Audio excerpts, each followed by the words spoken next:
Assalamualaikum warahmatullahi wabarakatuh. Nama saya Putri Syahraz Nabila. Saya dari kelas 2D. Di sini saya akan membahas unit 5 tentang pertumbuhan fisik. Yang pertama, kita akan membahas dulu tentang perubahan fisik ya. Perubahan fisik adalah perubahan-perubahan fisik yang terjadi dan merupakan gejala primer dalam pertumbuhan remaja.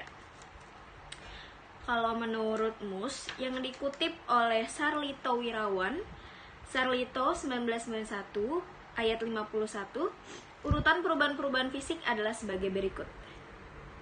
Pada anak perempuan, pertumbuhan tulang-tulang, pertumbuhan payudara, tumbuh bulu yang halus berwarna gelap dan di kemaluan, mencapai pertumbuhan ketinggian badan yang maksimum setiap tahunnya, bulu kemaluan menjadi keriting, menstruasi atau haid, tumbuh bulu-bulu ketiak.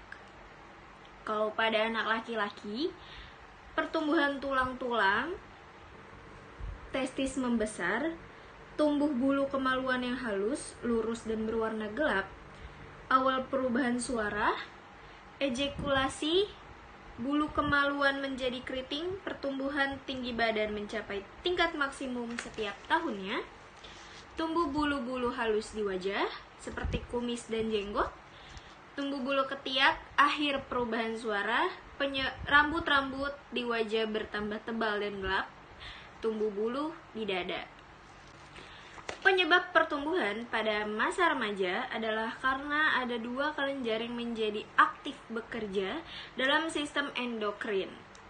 Kelenjar pituitari yang terletak di dasar otak mengeluarkan dua macam hormon yang diduga erat hubungannya dengan perubahan pada masa remaja. Kedua hormon itu adalah hormon pertumbuhan yang menyebabkan terjadinya perubahan ukuran tubuh dan hormon gonadotropik atau sering disebut hormon yang merangsang gonad kelamin agar aktif bekerja. Lalu ada kelenjar hipotamulus, yaitu kelenjar yang dikenal sebagai kelenjar untuk merangsang pertumbuhan pada saat remaja dan terletak di otak.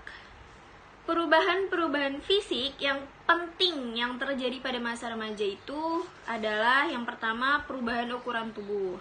Anak akan bertambah tinggi 10-15 cm dan bertambah berat 5-10 kg setelah terjadi kematangan kelamin. Yang kedua itu perubahan proporsi tubuh.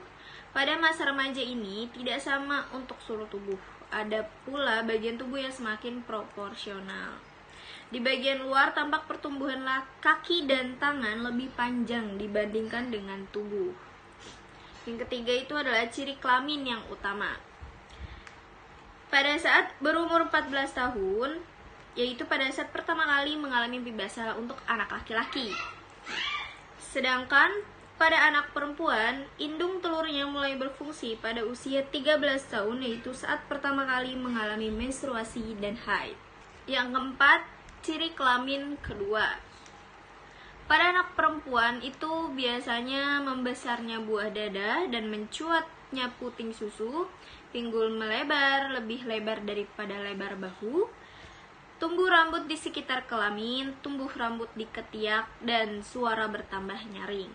Sedangkan ciri kelamin kepada anak laki-laki adalah tumbuh kumis dan jenggot, otot-otot mulai nampak, bahu melebar lebih lebar dari pinggul, nada suara membesar, tumbuh jakun, tumbuh bulu ketiak, bulu dada dan bulu sekitar alat kelamin, serta perubahan jaringan kulit menjadi lebih kasar dan pori-pori membesar. Selanjutnya kita akan membahas tentang perubahan fisik sepanjang masa remaja. Itu meliputi dua hal. Yang pertama itu ada percepatan pertumbuhan. Bagi remaja laki-laki, permulaan percepatan pertumbuhan berkisar antara 10,5 dan 16 tahun. Bagi remaja perempuan, percepatan pertumbuhan dimulai antara 7,5 dan 11,5 tahun dengan umur rata-rata 10,5 tahun. Yang kedua itu proses kematangan seksual.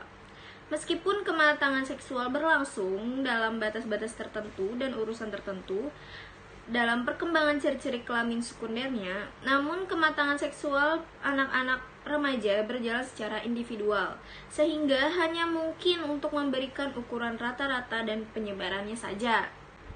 ada 3 kriteria yang membedakan anak laki-laki daripada anak perempuan, yaitu yang pertama, kriteria kematangan seksual, dan yang kedua ada permulaan kematangan seksual, yang ketiga urutan gejala-gejala kematangan seksual.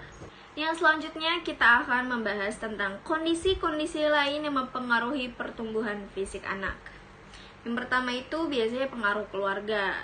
Yang kedua itu ada pengaruh gizi, gangguan emosional, lalu jenis kelamin. Kesehatan anak-anak yang sehat dan jarang sakit biasanya akan memiliki tubuh yang lebih berat daripada anak yang sering sakit.